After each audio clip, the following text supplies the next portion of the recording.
আসসালামু আলাইকুম ওয়া রাহমাতুল্লাহি ওয়া বারাকাতুহু। আলহামদুলিল্লাহি ওয়াহদা ওয়াসসালাতু ওয়াসসালামু আলা মান লা নাবিয়্যা বা'দা আম্মা বা'দ।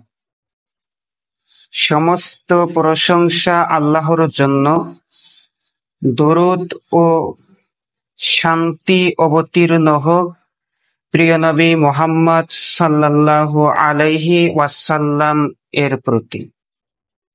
সম্মানিত দর্শক মণ্ডলী, আমি আজকে উপস্থিত হয়েছি আপনাদের সামনে সালাত সংক্রান্ত কিছু প্রয়োজনীয় প্রশ্ন উত্তর নিয়ে।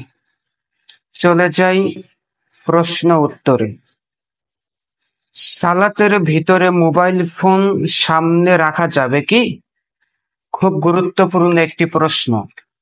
আমরা যখন সালাত আদায় করি, অনেকেই দেখিবেন যে তার সামনে, সালাতের সামনে মোবাইল রেখে দিচ্ছে, মোবাইলটা রেখে দেয়। এটা রাখা যাবে না, মোবাইল পকেটে রাখতে হবে। কেননা রাসূল সাল্লাল্লাহু আলাইহি ওয়াসাল্লাম বলছেন যে যখন তোমরা সালাতে দাঁড়াবে, তোমার দৃষ্টিটা থাকবে সেজদার দিকে। সেজদা যেদিকে হচ্ছে ওইদিকে দৃষ্টি দিতে হবে। এখন আপনি যখন সামনে মোবাইল রাখবেন বা চশমা রাখবেন, তখন দেখবেন যে আপনার দৃষ্টিটা ওই দিকেই যাবে। এবং কি অনেকজন রাখে তো রাখেই, ডিসপ্লে যেটা ওইটা সামান দিকে রাখে, যে কারণে ফোন দেওয়ার কারণে আলো বেশি ওঠে, তখন আপনার দৃষ্টিটা ডিসপ্লের দিকে ধাবিত হয়। তাই এটা করা যাবে না। এটা থেকে বিরত থাকবেন, আর আপনার ফোনটা পকেটে রাখার চেষ্টা করবেন ইনশাআল্লাহ। তারপরের প্রশ্ন হলো, অনেক সময় মোবাইল ফোন বন্ধ বা সাইলেন্ট করার জন্য মনে থাকে না। সালাতের মধ্যে যদি কল আসে, তাহলে কি করব? খুব গুরুত্বপূর্ণ একটি প্রশ্ন। যে সালাত চলাকালীন আমাদের চেষ্টা করতে হবে যে মোবাইল ফোনটা সাইলেন্ট অথবা বন্ধ করে রাখা। কিন্তু যদি মনে না থাকে, মনের অজান্তে যদি সালাতে দাঁড়িয়েছেন এমনত অবস্থায় ফোন এসেছে, কল এসেছে, এখন কি করবেন? এখন যদি আপনি রিংটোন বাজতেই থাকে, আপনি যদি তা বন্ধ না করেন, তাহলে আপনার সালাতের ক্ষতি হবে তো হবেই, এবং কি অন্যান্য মুসল্লিদের সালাতেরও সমস্যা হবে।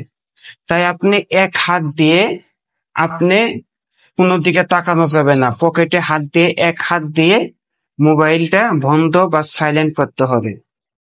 আশা করি উত্তরটি পেয়েছেন। তারপরের প্রশ্ন হলো, সালাতের ভিতরে শয়তানের ধোঁকা থেকে বাঁচার উপায় কি?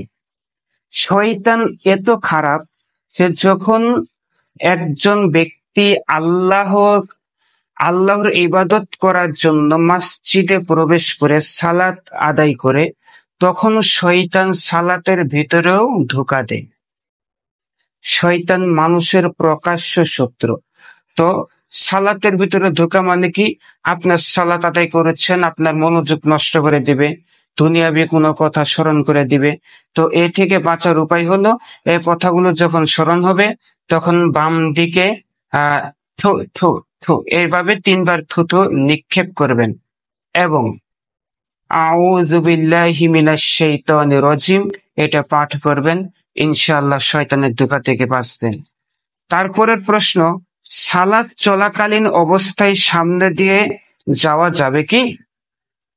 খুব গুরুত্বপূর্ণ একটি প্রশ্ন।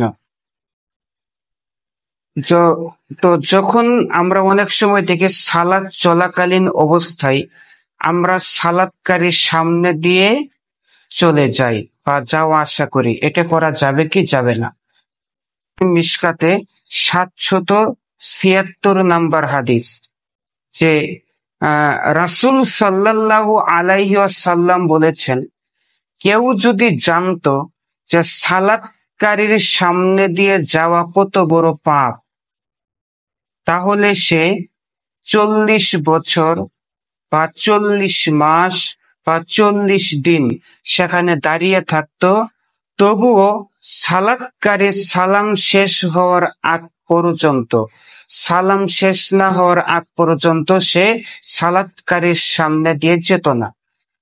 তবে যদি সূত্রা থাকে সালাতকারীর সামনে যদি কিছু থাকে, তাহলে আপনি যেতে পারবেন, এতে কোনো কাবিরা গুনাহ হবে না, গুনাহগার হবেন না। আর যদি যে ব্যক্তি সালাত আদায় করিতেছে তার থেকে যদি 3 হাত দূরত্ব দিয়ে আপনি চলে যান, তাহলেও কোনো গুনাহ আপনার হবে না। আশা করি প্রশ্ন উত্তরটি পেয়ে পেজটি ফলো দিয়ে পাশে থাকবেন ইনশাআল্লাহ। আসসালামু আলাইকুম।